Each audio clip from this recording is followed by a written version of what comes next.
Luke has written a 2-volume work.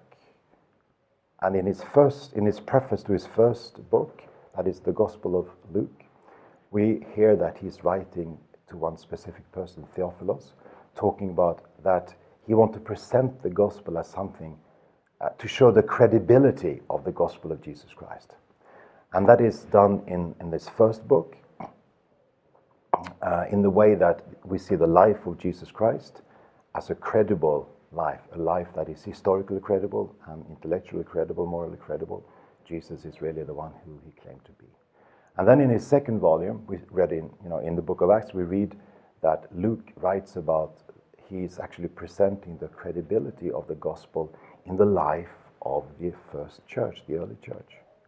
So within that overall picture of showing the credibility, we see the portrayal of Paul as an apostle.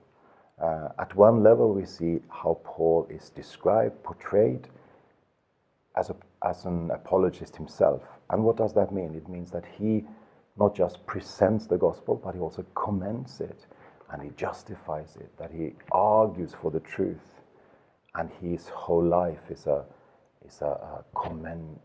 commendment for the truth of the gospel. And through that story, we then read about these different encounters, and they function as models for us, as it were, Paul as a role model for us when we engage with other people today in commending and justifying the gospel, the truth of Jesus Christ today.